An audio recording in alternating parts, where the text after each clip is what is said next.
ഇന്ന് അമ്മയോട് വഴക്കുകൂടിയല്ലേ പിരിഞ്ഞത്. അമ്മ ആകെ തകർന്നിരിക്കുകയായിരിക്കും.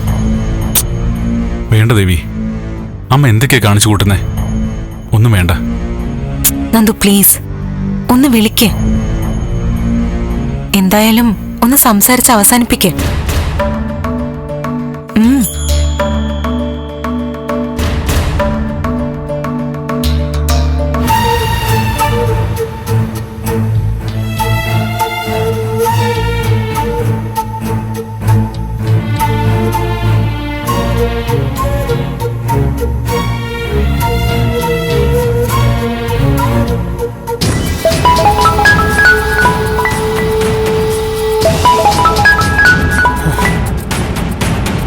ഹലോ അമ്മേ, ഞാനാ. അറിയാം, പേര് തെളിയുന്ന ഫോണാ എന്റെ കയ്യിലും. എന്തിനാ വിളിച്ചേ? അമ്മ എന്നോട് ക്ഷമിക്കണം. ഞാൻ അമ്മയോട് ദേഷ്യം കാണിച്ചിട്ടല്ല ഇങ്ങോട്ട് വന്നത്.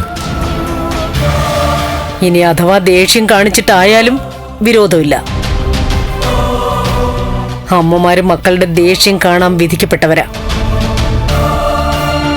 എന്തായാലും എന്റെ മോനും മരുമോളും ഒരുമിച്ചല്ലോ, അതിലെനിക്ക് സന്തോഷമുണ്ട്. അമ്മേ, ഞാൻ ആത്മാർത്ഥമായിട്ട് തന്നെയാ പറഞ്ഞത്. നിങ്ങൾ ഒന്നിച്ച് സ്നേഹത്തോടെ ജീവിക്കണം.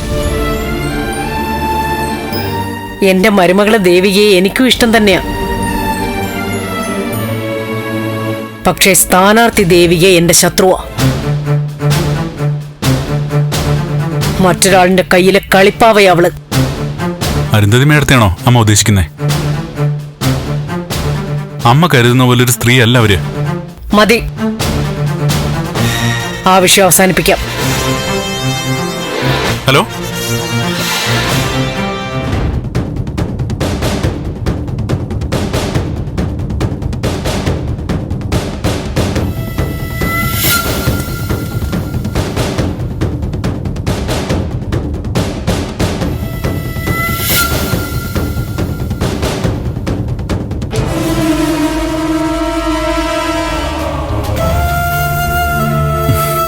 അമ്മ വാശി പോലെ തന്നെ നിൽക്കട്ടെ.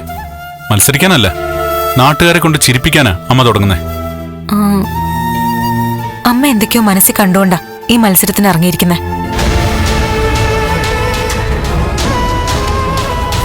എന്തോ മനസ്സിൽ കാണട്ടെ, നീ പേടിക്കണ്ട. നിന്റെ കൂടെ ഞാനുണ്ട്. നീ മത്സരിക്കും, നീ ജയിക്കും. സത്യമാണ് ജയിക്കാന്നല്ലേ പറയുന്നേ. സത്യം നന്മ നിന്റെ ഭാഗത്താ. നീ തന്നെ ജയിക്കും.